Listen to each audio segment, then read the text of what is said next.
The Iron Claw comes from director Sean Durkin and A24, who made The Nest and most recently directed some episodes of Dead Ringers. Here we get a sports biopic of a different variety, one that is filled with tragedy and a certain sense of predetermined hopelessness amongst the peak of physicality in the world of professional wrestling. Keeping things spoiler free here because that's how I went into the story based on the fun Erich family. I think Lachlan and I both have mainly positive things to say about this film, right?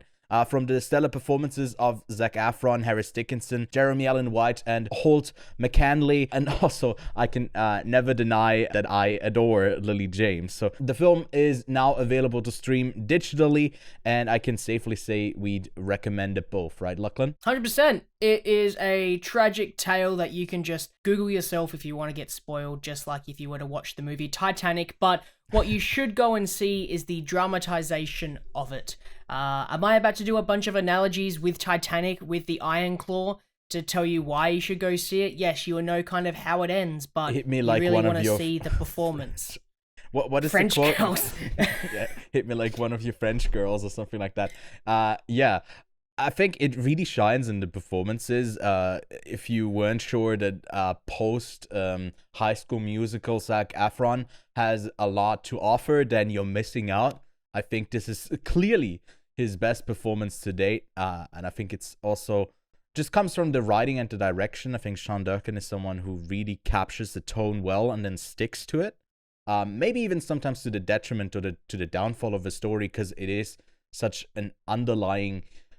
You feel hopeless watching it in a sense. It is really, really tragic, even though there are like glimpses of happiness in there. You feel like the characters never get closer than feeling like a hint of a grasp, or to extend the Titanic analogy, it's like a print of heavy steam on like a window, but you never really get the actual thing, just a representation of what happiness might feel like. That's how it, to me, felt to watch this film.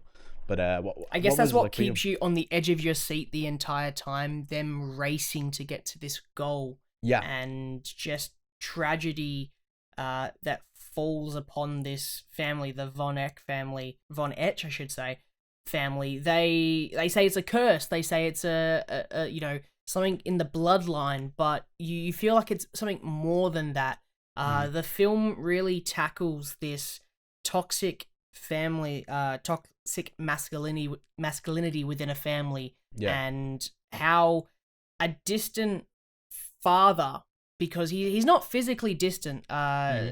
Holt McCallany plays this really interesting father who wants his family to succeed. He is after one thing and one thing only, and that's the survival of his family. And he watches as they go for this title, which never will give them anything that they actually want. What you can see with these boys is they want a loving family. They want to go after their own goals, but they're actually going after the goals of their father's failed attempts of becoming the world heavyweight champion. And it's a tragic story to watch, but it's an engaging story at the exact same time. I just couldn't look away from what was happening on the screen. Just the rise and fall of these boys was incredible. I mean, it does play with the conventions of a typical sports story, where you want to see the hurdles that they overcome to ultimately like wield the big belt and be crowned like the heavyweight champion in wrestling, or whatever the title is called in this. I'm not entirely sure, but it also is like this fragmented piece of like the behind the scenes structure of how wrestling works, which isn't just about the physicality, the performances, but all of that. It just gives you a shot at maybe getting it, because like the systems work way more differently in ways that it's like, I wouldn't say quote unquote wrestling is fake, but it's more a performance, and someone directs that performance, and they just want to get to a place where they have more of a say in what the performance is going to be like. And ultimately, I think at the center of it all, you already said this, Lachlan, is that like family struggle, that they are just like not open and not talking. One of the recurring things, this, I wouldn't consider this a spoiler, is that if there's any problems, you boys go discuss that among yourselves. It's not something that the parents are concerned with. And with that, I think it's ultimately not really about the curse of this family, but the shortcomings of like a support system that is putting so much pressure on them, but the parenting is just like lacking, which ultimately like is the source of all of the trauma in this family. And it feels like with Zac Efron at the center of it all, it's really about that curse being broken through this character, what he is able to do going forward, and maybe doing things differently. And I found it incredibly compelling. I think that the look of it all also is great, the way that he shoots it. I think the fights are really engaging. What did you think about the fights? I don't know if you actually watch wrestling as well, but the representation here, I mean, I was really entertained. I watched it a little bit when I was younger. I didn't really continue it into my teens and adulthood, but it was definitely really popular when I was in the primary school era. I found them entertaining, but I honestly didn't care about them. I was more engaged with them progressing their life. I was more interested in Kevin. That's Zac Efron's character. I get all the boys' names mixed up. Kevin, Mike, David, and Kerry. That's it. Kevin's story with him and Lily James' character Pam and their relationship and their family that he builds, and all of the things he puts in place to have this curse stop and not go to this child that he's brought into this world. Yeah. I was more engaged with that. I was more excited for that than seeing them wrestle, but I must admit it was really entertaining, that first one where they're like, okay, we'll do this, you do this, I'll do that, then you do this, and then to watch them go do that, and then sometimes it doesn't go the right way. It was engaging to see them take wrestling and go, all right, wrestling is scripted. Let me just not show you this glorified wrestling match. Let me show you what happens before and after and all the nitty-gritty stuff in between, because it's not so much the actual wrestling that they show, but more of the surrounding politics, I should say, around wrestling and what goes involved with it, with marketing and campaigning and scripted sequences. We can see that Kevin is better in the ring, but David is a better speaker. Kerry is a bit of an all-rounder, but definitely better in the ring. And Mike is just this character that never really wanted to step in it, but when he steps into the ring, he's got this persona. But it's really interesting to see that kind of, because they obviously are acting, but they're acting on a stage wrestling as well, to see this other character that they perform. You've got them, the Von Erich brothers, and then you've got the characters themselves, and those were more interesting to me than the actual brothers wrestling. And I guess we haven't talked about Jeremy Allen White yet. To me, for a while, I thought, like, what's his role going to be in the story before he kind of shifts in a certain place.